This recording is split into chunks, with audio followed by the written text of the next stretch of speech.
Recording live in the Lucky Number 7 Lounge. This is Dine, Drink, Vegas, the podcast by and for everybody stuck at home, wishing they were in the land of neon lights and bad decisions. I'm your host, John, also known as the Baller on a Budget. And you've stumbled your way across episode number 94. Are we on 94? 94. 95. 95. Because I can count. Well, if I have another drink of the day, I won't be able to.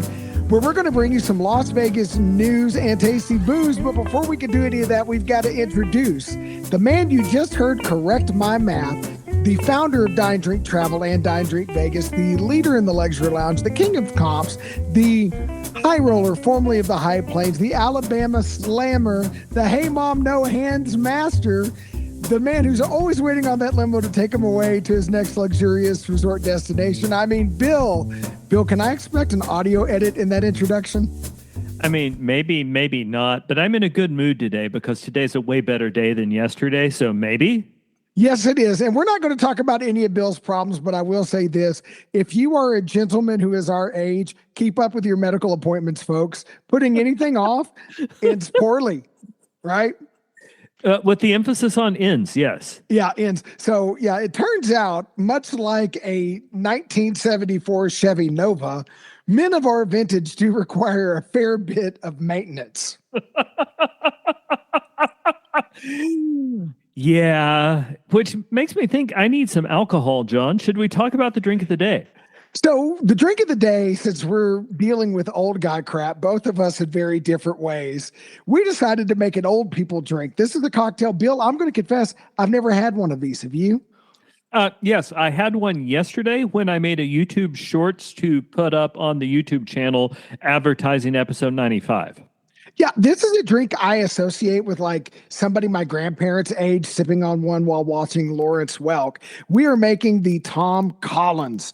So let's get a rundown on this, and we'll see how we feel about it. And by the way, there's a lot of variations on this drink. We might drop some knowledge on those too.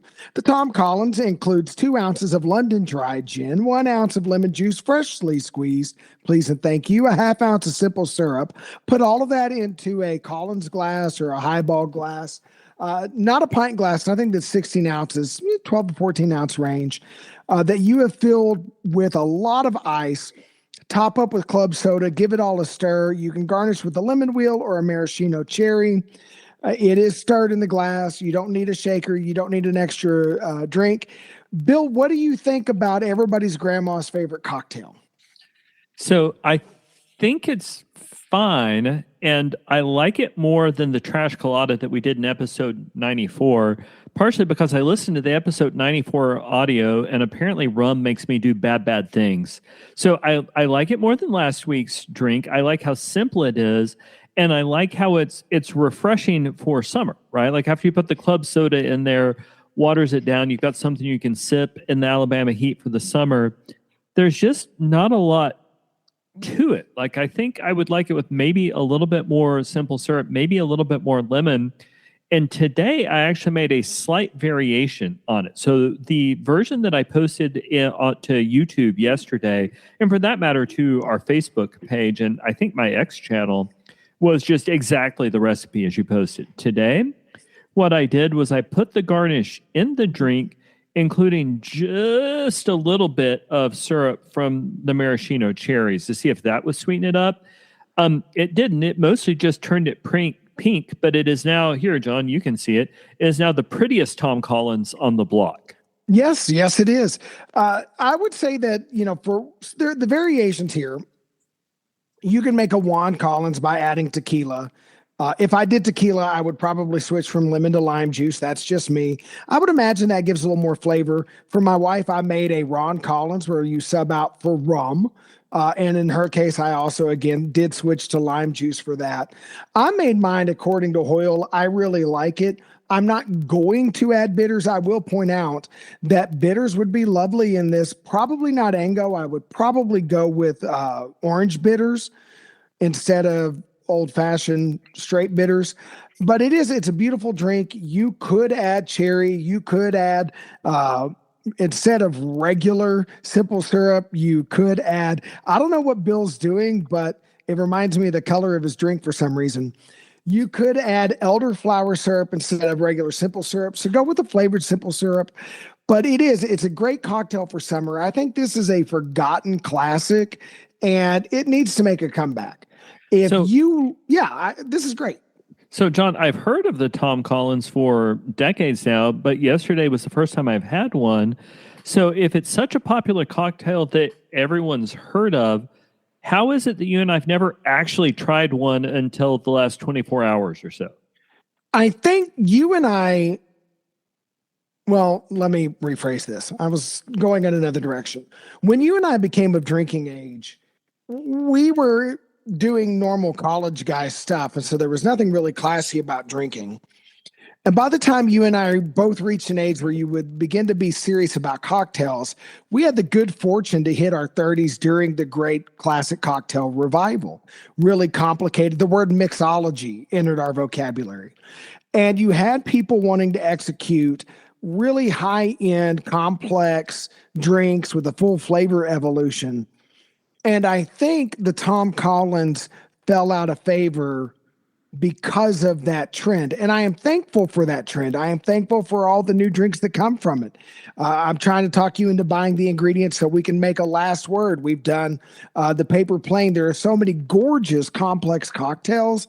I think this very simple highball just sort of fell by the wayside. It got associated with people's grandparents and sort of forgotten. And like I said, I get why it happened. I'm glad the cocktail renaissance revival has come along, but I think we've thrown a baby out with the bathwater.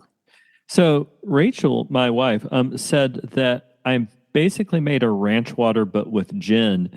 And hearing you talk about the Juan Collins as being this drink with tequila and lime, I mean I think you just described a ranch water, but I like it very much, mostly again because it's something I could sit out on my back porch and enjoy when it's 3 million degrees outside. Yeah, the only difference between a Juan Collins and a ranch water is the ranch water is typically not sweetened. So if you sweeten a ranch water, you got a Juan Collins. Okay. And I guess that's the other thing is, I don't know, I would almost certainly put just a little bit more simple syrup in here. To me, I can barely taste any sweetness at all right now.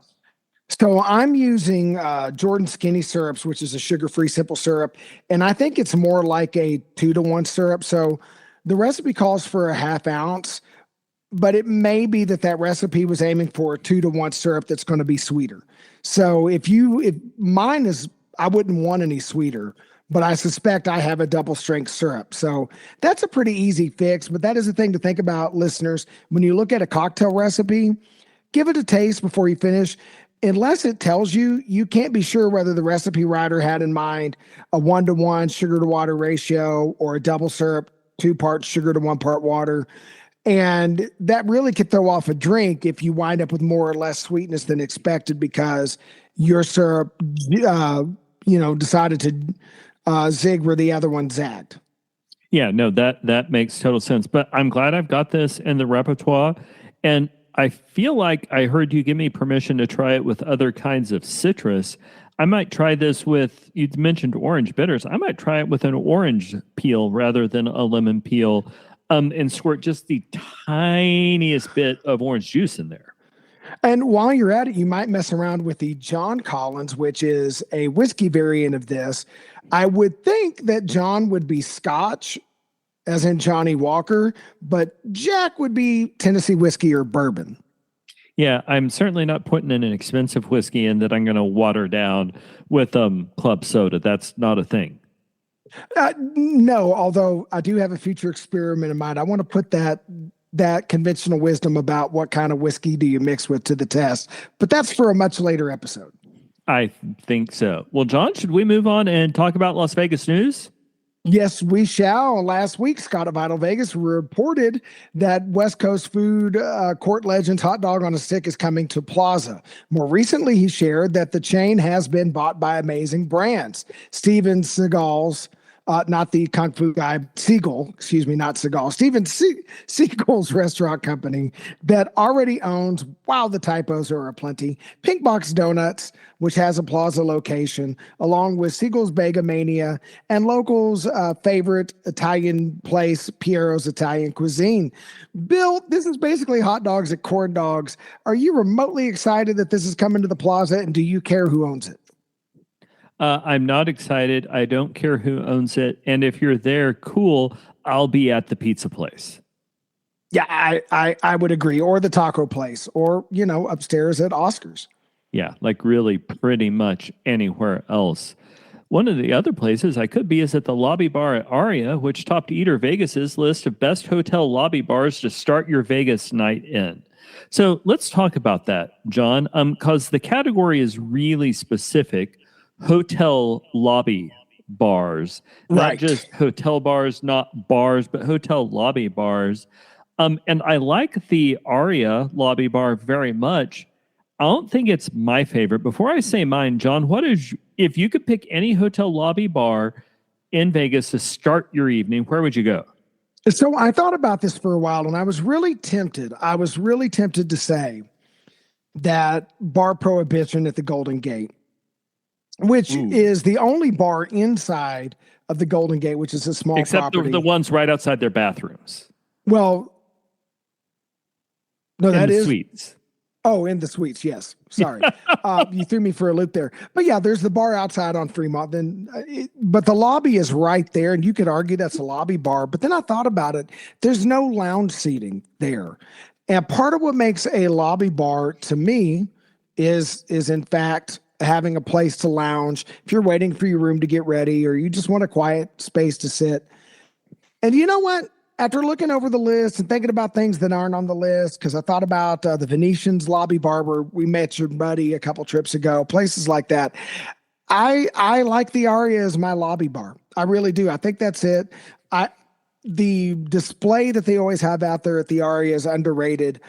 The bartenders at the lobby bar at Aria are extremely friendly. They know what they're doing. It's a great place to sit at the bar and chat with the bartenders, but they also have a lot of very comfortable seating. So if you have a group of people or if you want to have an intimate conversation with your significant other, my wife and I love to sit there and have a drink. All around, it scratches every itch I could have for a lobby bar. Bill, what about you? The cigar bar at the Bellagio, which absolutely qualifies as a lobby bar. It's right there in the middle of, I don't guess it's technically in the lobby. It's on the casino floor. Like the Parisian bar right there? No, not the Parisian bar, although that one's lovely. So you go just a little bit further back in there, into the casino floor. Because I guess the Aria bar's right by their lobbies, so I'll spot you that.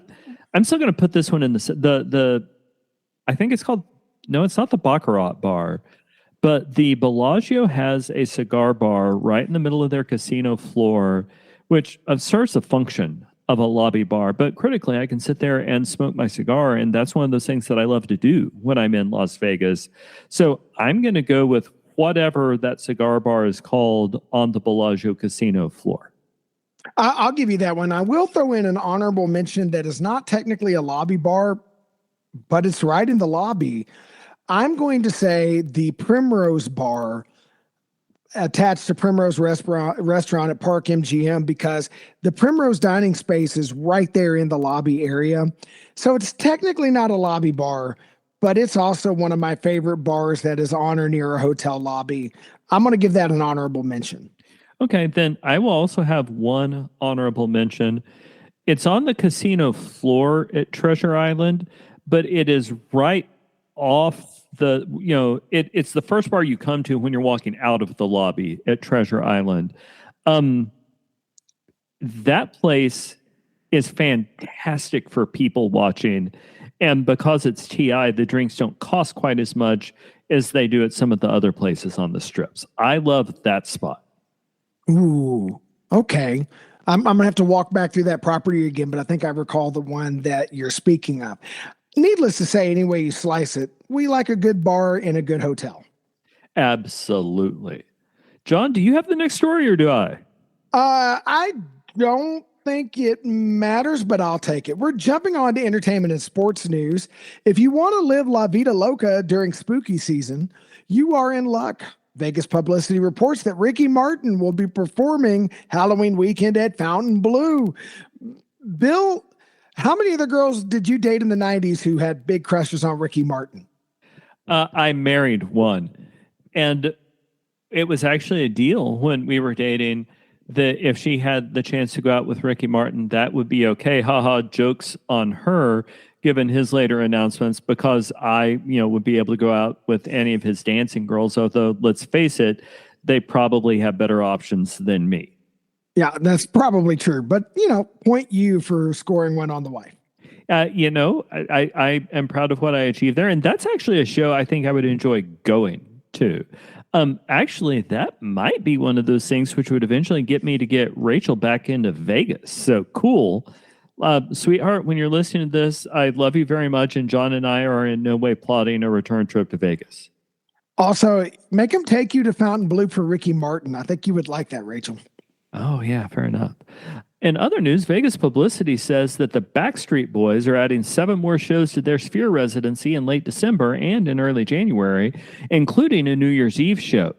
The 21 dates previously announced, which kick off in August, have already sold out. So if you want your New Year's Eve that way, which I didn't sing, you're welcome, you better buy your tickets quick. So, John, do I assume correctly that this show appeals to an audience that doesn't include you? I mean, I don't hate boy bands. It's not it's not in my wheelhouse, but my wife would enjoy this show. She would sing along with all the songs. So if I was in town and I could afford the tickets, it's nothing I would go out of my way for. But if I was traveling with my wife or a group of people that are into 90s boy bands, I know some of their stuff. I would have a few drinks and sing. Outstanding. Well, John, while we're on entertainment and sports news, what's going on with the attempts to bring an NBA team to Las Vegas? So here's a quick rundown on the 4 competitors trying to win the ownership rights of the franchise that the NBA says they're going to bring to Las Vegas. So number 1 is Golden Knights owner Bill Foley. A lot of locals are backing him because he's done such a good job of creating a competitive hockey team in 9 years. They've been to the Cup 3 times. They've won twice. Lots of locals pulling for him. There's another group calling itself rather horribly the Las Vegas Jacks. They've also got what I can only assume is an AI-generated logo that's even worse than the name. They're led by Basketball Hall of Famer Jerry Colangelo, who helped found the Bulls back in the day and had long stints of ownership and executive leadership of both the Phoenix Suns of the NBA and Major League Baseball's Arizona Diamondbacks. Magic Johnson leads a group called the Magi, who we assume plan to pay for the team with gold, frankincense, and myrrh. And then everybody's least favorite Hollywood MoCon, former Disney CEO Bob Iger and his pals are putting in a bid as well. The New York Times reports that NBA Commissioner Adam Silver said the league will not make a final decision until the end of this year, 2026. So listeners can anticipate us milking speculation for many, many episodes to come. Bill, neither of us are huge NBA fans these days, although I used to watch the league a lot. Do you have a dog in this hunt, or do you care? I don't. I'd love for Vegas to have an NBA team because I would go see some games. That might actually get me into an NBA game because I'd be in Vegas anyway. I love anything which makes one of my favorite cities more of a center of gravity. I know that would be a huge draw for a whole lot of fans. I'm baseball first, football second. Maybe, I guess, if there's a third, hockey, because I like the fights, and then everything else. So I have a favorite, and that's going to be Bill Foley. And why is that? Well, number 1, I like the idea that you've already got a local businessman who's committed to sports in Las Vegas who wants to expand. I like that. But number 2, he's the only one of these owners that actively plans for this team to play at T-Mobile Arena. The plan would be for the Golden Knights and the NBA team to work their schedules where they could share the arena. This has worked in other markets. But if you think about what that means for Las Vegas, it means that the Raiders, the NBA franchise, the Golden Knights, and the A's will all be playing in what, about a square mile, roughly. And that means that it's great to get tourists coming into town to watch their out of town teams come in, the visiting team. But it's centrally located. No matter where you live in the valley, you could get like everything builds around the strip. It's the economic hub of the city. So it's a win-win for everybody to have it at T-Mobile. And I like that it's somebody who's already invested in the community. So that makes sense. Yeah, again, to that thing you and I have talked about before, about Vegas as a place where people actually live, that would be something which would consolidate the role of Vegas as a home team rather than simply, whether it's in basketball or hockey or whatever else, rather than, as you said, simply the team people watch when they're in town to watch whatever their home team is when they're visiting Vegas. All right.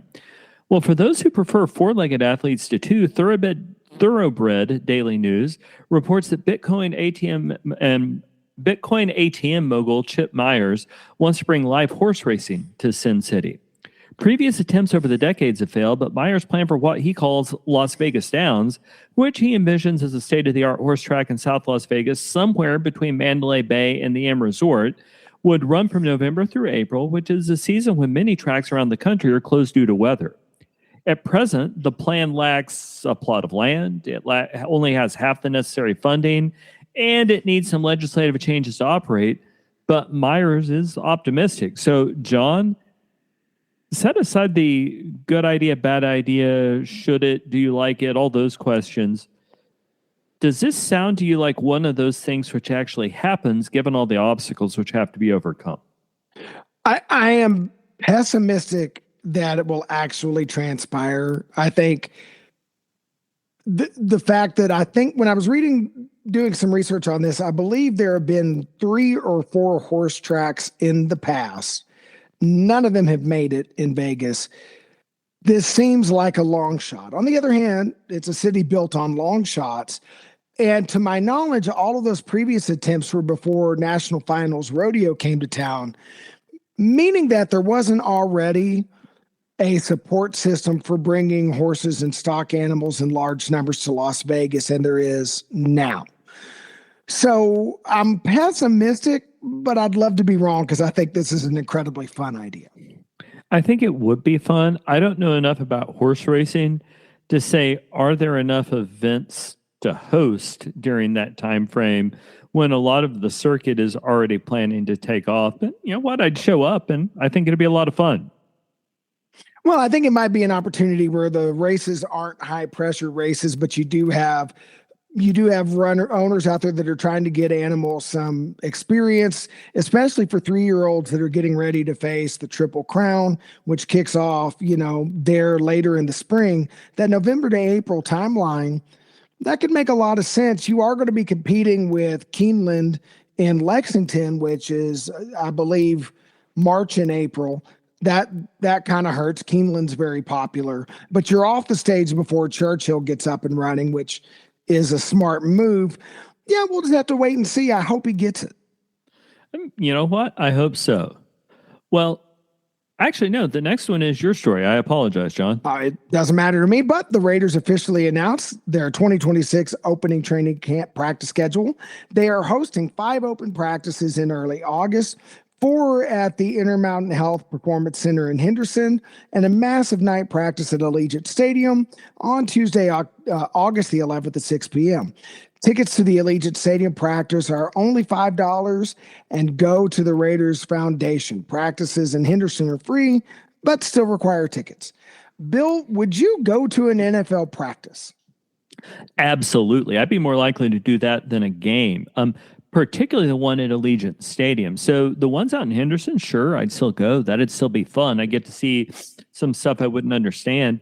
But I've wanted to see Allegiant Stadium for a while, and I would think if this is an Allegiant Stadium tour that only cost me $5, and while I was there, a little bit of football broke out, I'd love to do that. If I knew about this far enough in advance, I would actually plan a trip around it because I think that'd be a real highlight. It would essentially be a high value entertainment for $5 to know what I'm doing that night. Yeah, that'd be great. Yeah, I mean, there is no way I can do this due to my work schedule. I am incredibly busy this time in August, especially Monday through Friday. So I can't, but if I could, yeah, this would be worth doing. Yeah, no, that sounds like a whole lot of fun. Well, moving on to casino and hospitality news. First, we, I think, need to acknowledge that we made a mistake. We said last week in episode 94 that the Ghost Shop window on Ambassador, and we said this specifically on Tuesday, July the 7th, we said that the Ghost Shop window on Ambassador Tillman Fertitta's bid to buy Caesars had closed. It had not, and then all heck broke loose. Immediately after we recorded the show on July 7th, multiple sources started reporting that fellow billionaire Carl Icahn was trying to put together a rival bid at the last minute. However, it appears that process has now come to a close. It seems like the Caesars board preferred the structure of Fertitta's bid, and Caesars is now reporting that the Ghost Shop window closed on July 11th. So Friday of last week, or 1 week ago by the time this podcast drops, and no alternative bid was officially received. According to iGamingBusiness.com, Richard Leem and Steven Scheinthal, Fertitta's CFO and General Counsel, respectively, were unanimously approved by the Caesars board and will go before the Nevada Gaming Commission for final consideration on July 23rd. So again, it's not done, John, but it now seems like we're in the paperwork stage of Fertitta taking over Caesars. And I think before we talk about that, why don't you read the next story? Because I think it feeds into this one. Yes, from this point, the Caesars transaction may take a year or more to close. You talked about paperwork. Lordy, there's a lot of it. Scheinenthal said it will take 9 to 10 months to get the relevant licenses, and other sources say the entire transaction may take over a year. So for everybody looking to get their downtown and Caesars, Golden Nugget and Caesars accounts merge, y'all going to have to be patient. This is going to take a minute. Yeah, so a year, that means there's, even once the formal takeover had happened, it would take them another 6 months or a year to merge operations. So I would think that the earliest a trip where you use the same Players Club card at the Golden Nugget and at Caesars might happen is, I don't know, more or less January 2028. Does that sound right to you, John? Yeah, easily, because if you think about it, when MGM took over Cosmo, even after everything else merged, they took another 9 months past that to start merging MGM rewards with what had been Cosmos rewards. That was the last thing to flip over. So even once operations are in place, that still won't immediately need. Now, a lot of people complained during that MGM and Cosmo process. Maybe Tillman saw all those complaints and wants to get through this a little bit faster. But those of us who are looking at this and chomping at the bit, let me put it this way. We're all going to get to enjoy the Hard Rock in all of its glory before we really get to see the fruit of this merger. Yeah, it'll be a while. It looks to me, though, like the Caesars merger is effectively done, save for the paperwork. But I don't think that the same thing is true with not merger, but the takeover, the buyout. I don't think the same thing is true with the takeover of MGM by Barry Diller. According to the Wall Street Journal, MGM's board has formed a committee amongst its own members and has brought in advisors to help them revise Barry Diller's offer to take the company private. Yahoo Finance reports that this news from late last week drove the stock up once markets opened yesterday on Monday, July the 13th, or a few days ago by the time this podcast drops. And related to that previous story, MGM Chief Financial Officer Jonathan Halkyard said on the record that MGM has been trading at a low multiple. The Wall Street Journal reports sources that off the record are saying that Barry Diller's offer materially undervalues the company.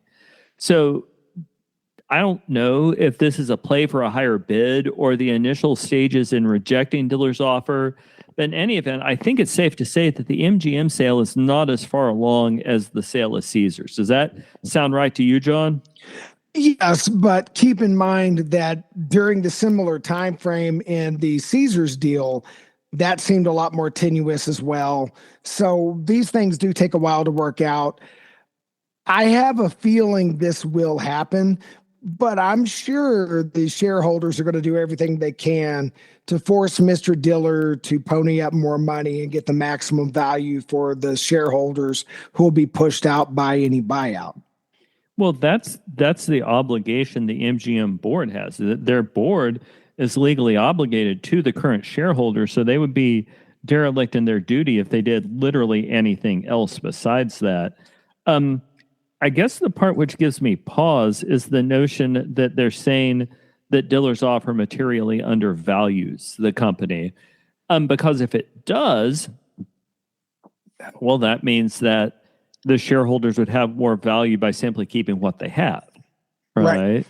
Now, it's possible that is simply posturing. It is possible that's an effort to bring in another buyer. It's possible that it's an effort to get Diller to raise his bid. There are any number of things which could happen.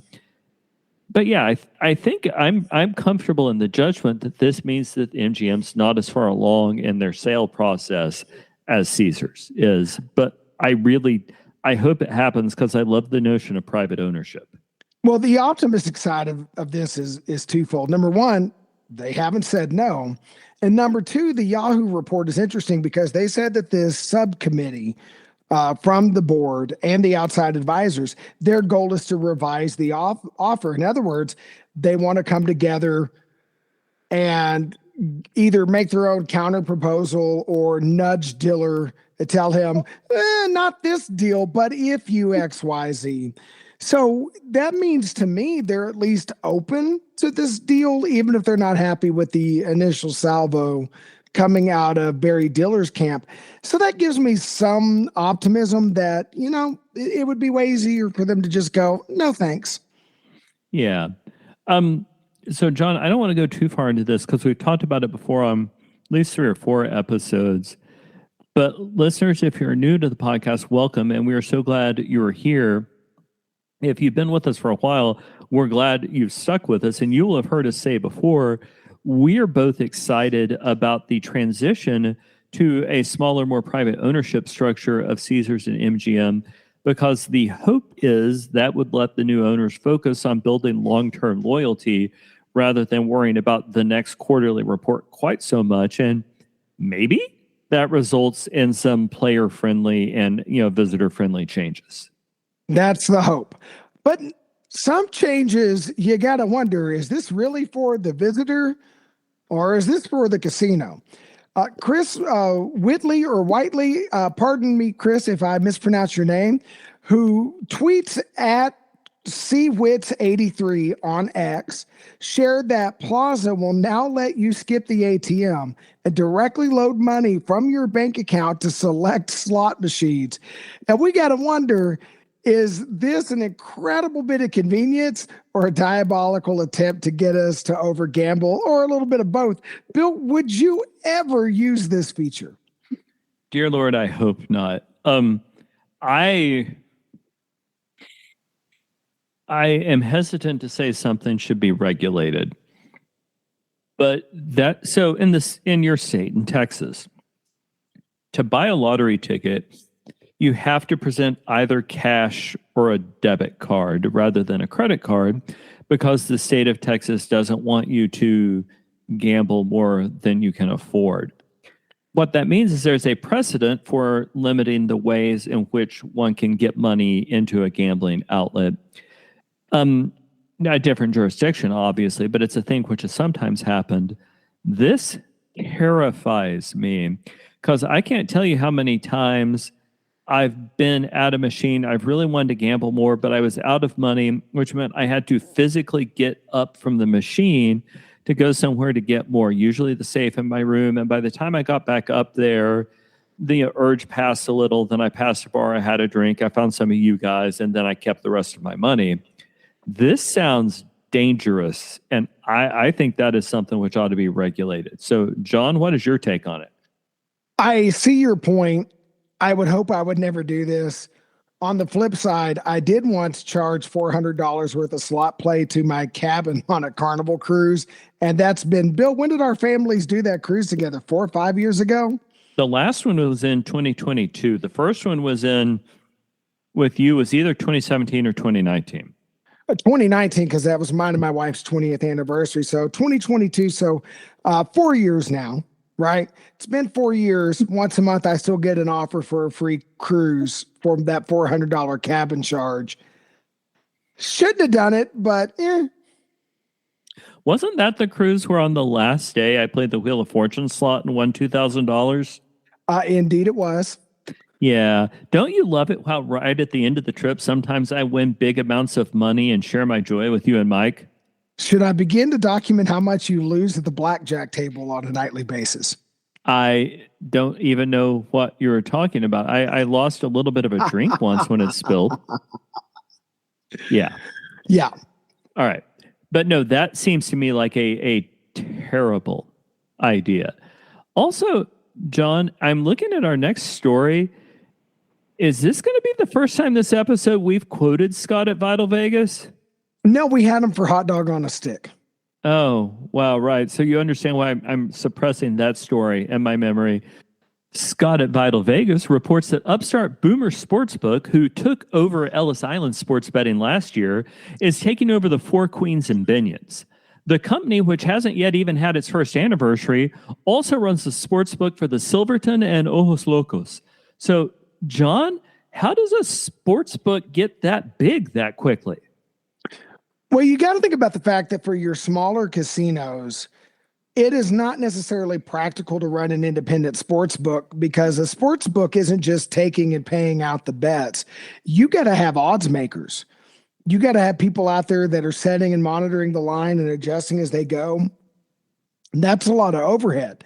And if you're one of the big companies like MGM and Caesars and you run dozens of casinos, fine, you got a team dedicated to that.